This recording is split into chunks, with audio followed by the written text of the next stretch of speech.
Hello again, and welcome back to the 406-411 with your hosts, Bethany and Michael. I'm Bethany. And I'm Michael. And today we're going to be talking about UFOs. Yes, and this will be an interesting episode, to say the least. Yeah, I didn't get to do much research on it, but I did some. And, of course, last time we started talking briefly about the Mariana UFO incident? The Mariana incident, yes. Yeah, so that was in Great Falls during a baseball game in 1950. And the coach of the baseball team down there filmed what appeared to be, was it one or two? I think it was two, if I remember right. Two UFOs floating above the baseball field. And I also read, this is how you know I did research. Oh, boy.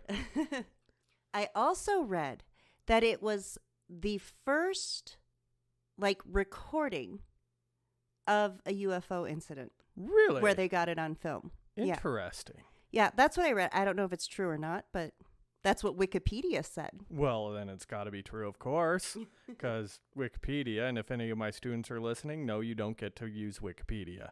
So, the Mariana incident, that's actually how our baseball team got its name, the Voyagers. Really? It was not Lewis and Clark. A lot of people think, no, it's Lewis and Clark, but no, the Voyagers got their name because of that incident. Really? Yeah, their mascot is an alien by the name of Orbit.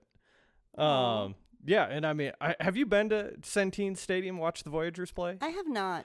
Worth it. It's a great way to spend a afternoon in Great Falls in the summer. I mean, there's no such thing as a bad day at the ballpark. Yeah. So, it's not really my bag. I remember I went to a couple Twins games when I was Go young. Twins. Yeah, go Twins. I don't know how they're doing this year. They missed the playoffs. Oh. Yes. But yeah, no, I was growing up in Minnesota. It was the years of Kirby Puckett. And My favorite player of all time. Yeah, it was kind of a big deal, and stuff. But I went to a couple Twins games when I was younger, and I was an extra in a movie that was filmed at the stadium. So, At the Dome? Yeah.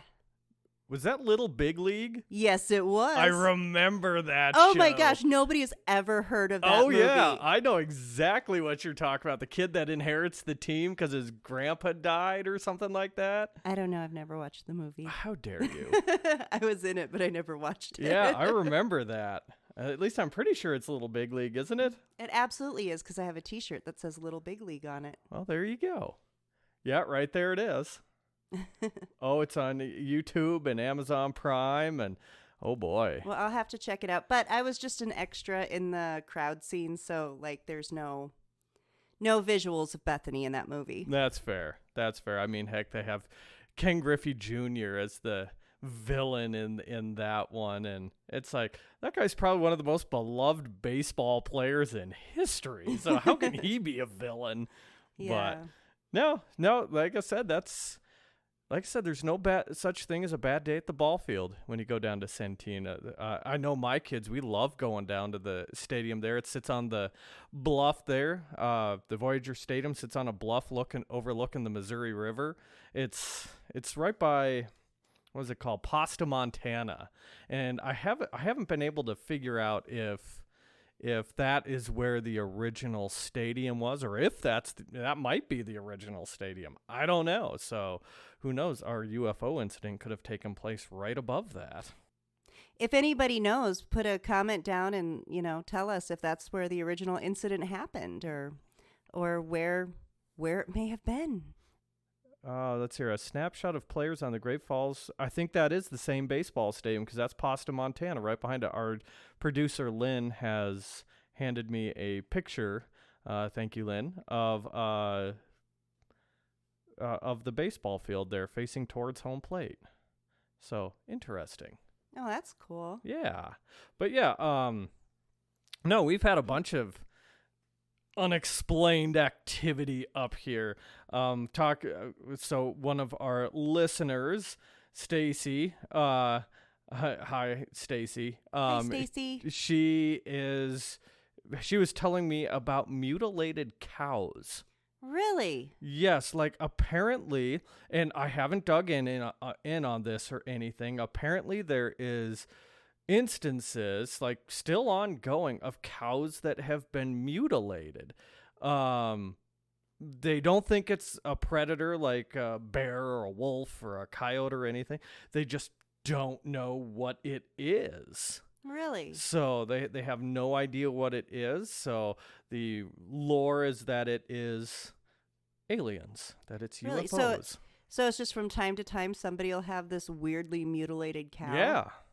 Wow. Yeah, and I guess there's people in our area that have reported this before. I remember my supervisor telling me about it at one point in time too. So do they have alien insurance on these cows? Is there such a thing? I don't know.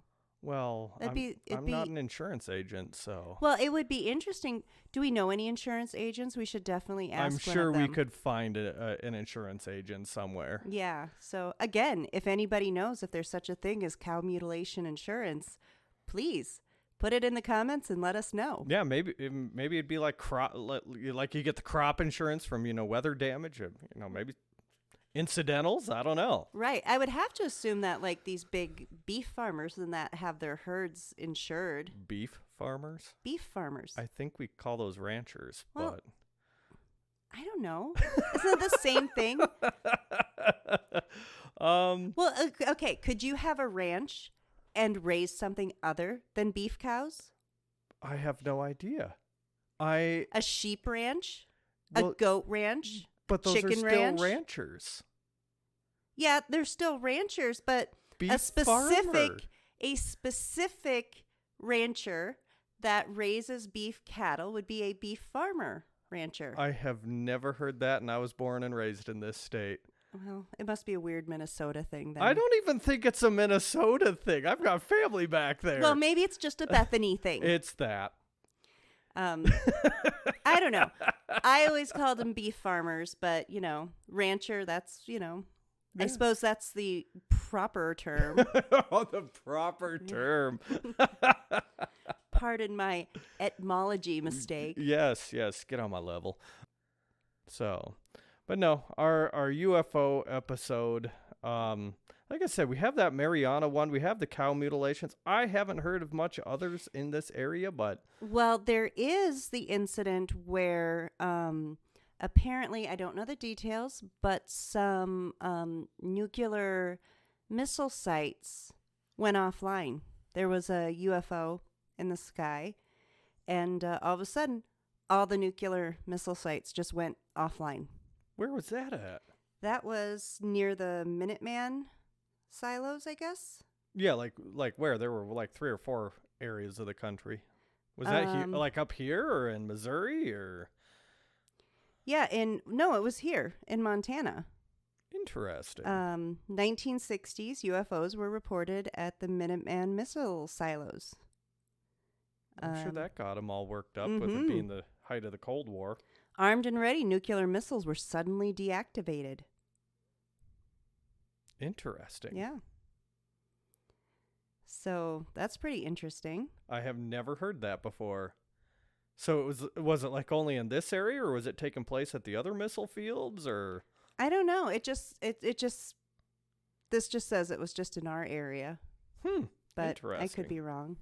But yeah, there was so I mean, we have that, we have the Mariana, we have the cow mutilations. I've heard rumor that there's been a bunch more UFO sightings throughout north central Montana. Obviously it wasn't until, what was that, like 2 years ago, 3 years ago, that the U.S. government admitted that there was UFOs, that there was things that they did not know. Yeah, isn't that crazy? And nobody paid any attention to it. Hey, Michael. Michael. What? Guess what? What? I saw a UFO. Did you now? I did. Out by the knee. Well, let everybody know about it. Story time with Bethany. It's not really that exciting. I was driving. You were abducted? No, I was not abducted. No? No. Oh. They can abduct way more interesting people than me. I was confused, though. I was driving down. That's your standard state. Confused. Hey, I do. I go through the world in a perpetual state of confusion. Me too. I was driving down the back roads, and I saw this glowing thing in the sky. And, That's called an airplane. Hey, do you want to hear the story or not? Yes, I do want to hear the story. Okay. So I saw this glowing thing in the air, and the skies out there are really, really clear because it's all away from all the light pollution and that from the cities. It's so beautiful out there. If you want to go look at stars on a clear night, it's just fantastic. And I was driving down the road, and I saw this glowing ball in the sky. And I'm just like, what is that? Because usually if you see like airplanes or satellites or anything, they're moving, right? But this wasn't moving. It was just staying in one spot. And I was driving, and it didn't move the whole time I was driving. I was on like a half-hour drive. I kept looking at it, and I'm like, what is that? I didn't know. So I took some pictures. I sent it to my brother, and I was like, what is this? Because my brother wouldn't know. But just in case he did, I wanted to be like, look, I saw a UFO. But the funny thing about it was it would appear to be like bigger than how the stars appear. The stars look like little pinpricks in the sky, and this was probably, looked to be much larger and closer than that. And so I don't know what it is. Unidentified object in the sky. I don't want to say flying object because it didn't move. It didn't fly. So what happened to it? Did it just sit there the whole time? Or? Well, no, I got to my parents' house and I said, Mom, come out here and look at this thing. What is it? And she came out and looked and went, I don't know. And went back in the house. So did it just like randomly disappear? Yeah. Were you just like, okay, that's enough, and went in? Yeah. I said it wasn't a real exciting story. But yeah, no, but it was a UFO and I did see it. Interesting. Yeah. Very interesting. I have pictures of it. I can post on Facebook. Well, there you go. Yeah. Yeah, Bethany's UFO. It'll be great. I don't know. Maybe they did abduct me and do like some of that mind science stuff. Mind control stuff. Yeah. To make me forget about it. Maybe like a Mystery Science Theater kind of a gig. Yeah. Make you watch a terrible rated B movie. They may have, but they wiped my mind clear. My kids just discovered Mystery Science Theater 3000. That is one of my favorite shows ever because... You look like someone who would be a fan of that show. Absolutely. It's hilarious. I mean, heck, even when I watch The Muppets, I root for Statler and Waldorf. So. Oh, the Muppets are awesome. Oh, absolutely. Yeah. But yes, no, Mystery Science Theater, absolutely. It's pretty fun, but my kids just discovered it, so we've had to watch... it's the new one that's on Netflix right now. I didn't even know there was a new one on Netflix. Yeah, it's called The Gauntlet or something like that.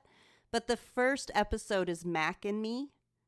And I had never seen that movie. It is a weird movie. I can't say as I've ever heard of that movie. It's kind of a E.T. ripoff. Uh-huh. But it was sponsored by McDonald's and Coca-Cola.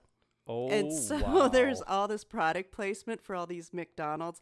Like they have a birthday party in McDonald's where everybody's dancing and they, they're all like, McDonald's is awesome place to have a birthday party. And one of the ways they had to like lure the aliens out was to like give them Coca-Cola because that was the only thing they liked to drink. Yeah, Mystery Science Theater 3000, The Return. 2 seasons, 100% on Rotten Tomatoes. Wow. The really bad one, though, that the kids have made me watch is they did Atlantic Rim. And obviously it's a ripoff of Pacific Rim. Right. It is the worst acted movie I have ever seen in my life. Ever. And I have seen lots of student movies. Right. Wow, that's a bold statement. It is, but yeah, it's just, and the funny thing is they have one actor in there who has I can't remember his name. He was in Dances with Wolves and stuff, but yeah, he's a really good actor. And it's just like, why is he here? Why is he here? Lost a bet. Something. I wonder if they told him it was going to be like Pacific Rim and he's like, "Oh yeah, I can do that." And then he gets in there. I mean, you have to watch it. It is awful. It hurts. There is just something nice about those horribly acted movies. Like there's this one movie I remember, I think it might have been my brother showed it to me. I don't remember exactly, but it was called Jack Frost. It was about this killer snowman. Oh, I haven't seen it, but I know of it. Do you know the one I'm talking yes. about? Yeah, the snowman has like oven mitts for hands and whatnot. And when he's killing one person, there's Hawaiian music playing. I never did figure out the correlation here. Wow. So. How do you kill someone with oven mitts on? I don't know. Maybe it's got to be suspended disbelief. Yeah, something like that.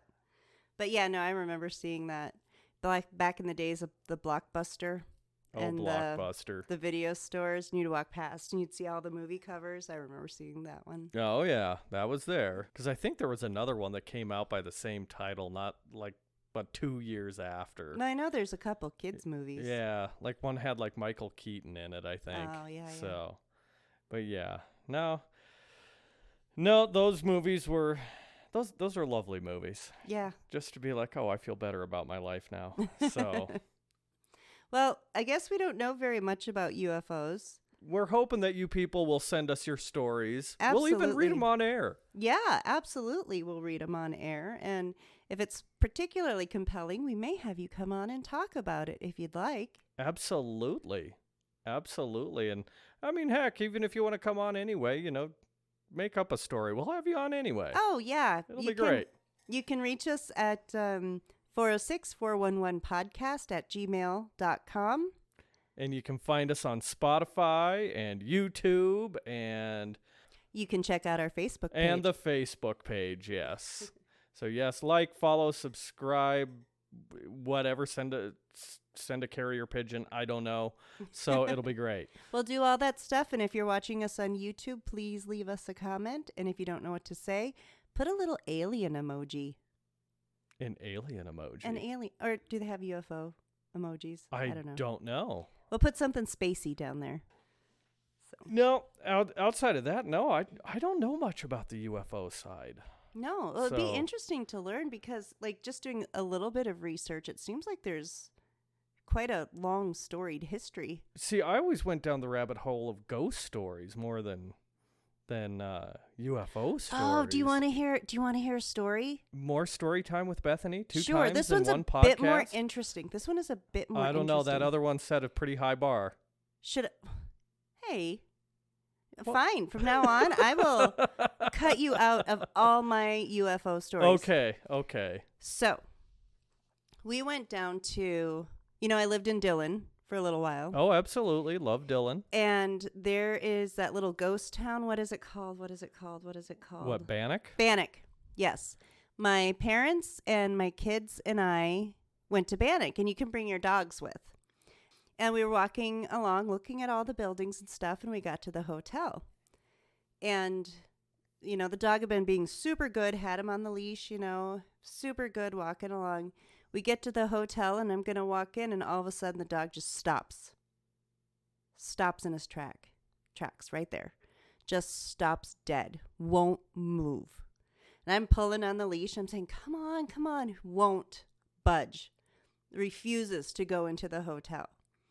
So I'm like, well, I don't know. It must be like the echoes or something like that. And, but he went in every other building, but he would not go into the hotel. The Hotel Mead. He would not go into the hotel. And so, I'm like, okay, well, you hang on to him while I go in. I'll hang on to him while you go in. So we didn't make him go in. But every time when we walked by the hotel again, the dog wanted to make like a really wide berth around the hotel. Just wanted to avoid it. And a couple years later, I got my son a book called Ghost Stories of Montana. And he was reading it. Yeah, and there was a section on Bannock, and he came running up to me. He's like, Mom. I said, what? And he goes, I was just reading about Bannock, and they say the hotel there, dogs won't go in it. So apparently there's some ghost story, and it's a thing that when people bring their dogs, the dogs will not go into the hotel for whatever reason. Interesting. No, that hotel is creepy on a good day. Yeah, it's creepy. No, that one, that's the sort of place, and I mean, if you ever get the chance to go down to Bannock State Park, original territorial capital of Montana, it's a super cool place. Oh, it's really cool. Super cool. But that hotel, I mean, it could be pure daylight out, about as sunshiny as you could find, but you go in there and you feel like you're being watched. Yeah. It is the weirdest feeling. And your dog won't go in there. And apparently the dog won't go in. Yep, not even with treats. No. Well, I mean, heck, I went to school at Montana Western. Go Dogs. Went to school down there at Montana Western, and apparently their main hall and Matthews Hall are both haunted. So, really? Yeah, I've heard one was a girl that had an affair with a professor and ended up running out of the building and getting hit by a car, and now she haunts main hall. And then apparently urban legend had it that there was another girl that had committed in Matthews Hall. So apparently that's haunted now. Of course, I think in Montana, if your building's over 100 years old, you get your obligatory ghost too. Yeah. So, yeah, I mean, we have the museum here. So our museum is, if we're not over 100 years old, we're close. So, Yeah. My assistant and I, when something unexplained happens, we blame it on our ghost named Mycroft. Mycroft? Yeah, Mycroft. He's a benevolent ghost. That's Sherlock Holmes's brother's name, Yeah. correct? Yeah. Yeah, see, I know things. You know stuff and things. I'm not as stupid as I look. Uh-huh. Anyway, come on, you're laying these out there for me. Come on. Mm-hmm. But no, so yeah, that's what we call our resident ghost is Mycroft. Oh, okay. So yeah. Cool. Well, this place is going to be full of ghosties and ghouls in a few days. That's right. We're having our annual haunted house here at the museum. The Ponderay players are staging a small haunted house here, family friendly. Unlike this podcast, apparently. I've been doing good. I'm proud of you. Yeah. We could get just a beeper button, and then whenever I feel like swearing, I'll just hit the button so we can just beep it Oh, there you go. as I'm talking. But would you remember to do that? I might if it was a big enough, cute enough button. That's fair. That's fair. But yeah, so 5:30 to 8:30 on Halloween night. I mean, come down, go through the museum, go down to the Trunk or Treat down on Main Street here in Conrad.